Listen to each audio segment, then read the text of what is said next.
தமிழ் சினிமாவுடைய மிக முக்கியமான பாடகர் திடீர்னு விபத்தில் சிக்கி பெரும் ஒரு சோகம் அடைஞ்சிருக்காரு. இவருடைய இந்த துயர செய்தி ஒட்டுமொத்த தமிழக மக்களையும் மீளாத சோகத்துல மூழ்க வச்சிருக்கு.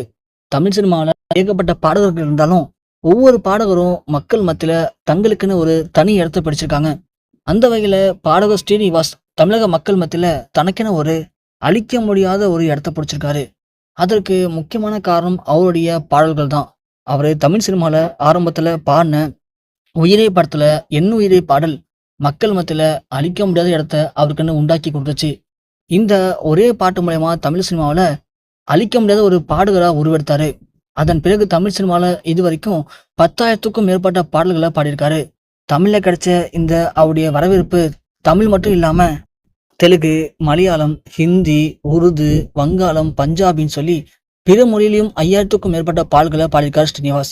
இவருக்கு சின்னதே பாட்டு பாடக்கூடிய அற்புதமான திறமை இருந்திருக்கு. ஆனா இவரு இதுக்காக நிறைய கஷ்டப்பட்டுமே அவங்க குடும்பத்துல யாருமே இதுக்கு சம்மதம் தெரிவிக்கல. அதனால நிறைய வாய்ப்பு தேடி பயங்கரமா கஷ்டப்பட்டிருக்காரு ஸ்ரீனிவாஸ். ஆனா அவரால் பாட முடியல. அதன் பிறகு எல்லாத்தையும் முதலி தள்ளிட்டு அவரு ஒரு கம்பெனில ஒர்க் பண்ணியிருக்காரு. அதன் பிறகு அவருடைய திருமணத்துக்கு பிறகு அவங்களுடைய மனைவி சப்போர்ட்ல தான் ஸ்ரீனிவாஸ் திரும்பவும் சினிமாவில் வாய்ப்பு தேடி அலைஞ்சிருக்காரு. அப்படி வாய்ப்பு தேடி அலையும் போதுதான் அவருக்கு அந்த முதல் படத்துல பாடக்கூடிய வாய்ப்பு கிடைச்சுதான். கிடைச்ச வாய்ப்பை அழகா பயன்படுத்திய ஸ்ரீனிவாஸ் ஒவ்வொரு படத்துலையும் பாடும்போதும் தன்னுடைய முழு திறமையும் வெளிப்படுத்தி அதன் மூலயமா மக்கள் மத்தியில அழிக்க முடியாத ஒரு மிகப்பெரிய பாடகரா உருவெடுத்தாரு. அப்படி ஸ்ரீனிவாஸ் தான் அதன் பிறகு தமிழ் சினிமாவில் இப்போ மிகப்பெரிய ஒரு முன்னணி பாடகரா இருக்காரு. அவருக்கு வயசு இப்போ 60 தாண்டிடுச்சு. இருந்தும் தமிழ் சினிமாவில் இப்போ ஒரு பாடகரா மட்டும் இல்லாம ஒரு நடிகராகவும் அவரோட திறமையை வெளிப்படுத்தியிருக்காரு.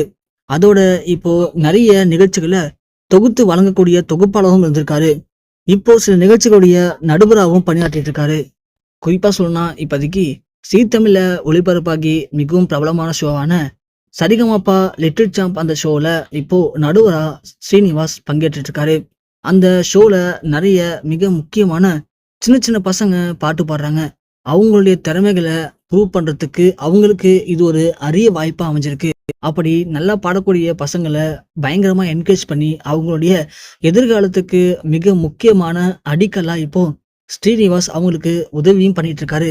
இது போக இவரு சொந்தமா ஒரு சின்ன இசைப்பள்ளி தொடங்கி அதன் மூலயமா நிறைய ஏழை எளிய குழந்தைகளுக்கு இலவசமான முறையில பாடல்களையும் சொல்லி கொடுத்துட்டு இருக்காராம். இப்படி இசை மேல ஸ்ரீனிவாசுக்கு ஆரம்பத்துல இருந்து இப்போ வரைக்கும் ஏகப்பட்ட ஒரு அபிப்பிராயம் உண்டு. அதனால இசைக்காகவே தனது வாழ்க்கையில நிறைய விஷயங்களை இழந்திருக்காராம் ஸ்ரீனிவாஸ். இப்படியாப்பட்ட இந்த நிலைமையில சரிகமப்பா லிட்டில் சாம்ப்ல கலந்துக்கிட்ட ஒரு போட்டியாளருடைய உறவினர் யாரோ இறந்துட்டாங்கன்னு சொல்லி அவங்களுடைய போன உறவினருடைய வீட்டுக்கு ஸ்ரீனிவாஸ் போயிருக்காரு. அப்படி போயிட்டு அவங்களுடைய கிராமத்துல அவங்கள பார்த்து பேசிட்டு அங்கிருந்து கிளம்பி சென்னைக்கு வரும்போது திடீர்னு அவருடைய கார் ஒரு பயங்கர விபத்துல சிக்கியிருக்கு. அதுல ஸ்ரீனிவாசுக்கு பயங்கர காயம் ஏற்பட்டு மிக மிக ஒரு மோசமான நிலைமையில உயிருக்கு ஆபத்தான நிலைமையில அவரை இப்போ மருத்துவமனையில அனுமதிக்கப்பட்டிருக்காரு. அப்படிங்கிற மிக மிக ஒரு மோசமான செய்தி இணையத்தில் வெளியாகி தமிழக மக்கள் மத்தியிலையும் ஸ்ரீனிவாஸ் ரசிகர்கள் மத்தியிலையும் உச்சக்கட்ட ஒரு மீளாத சோகத்தை ஏற்படுத்தியிருக்கு.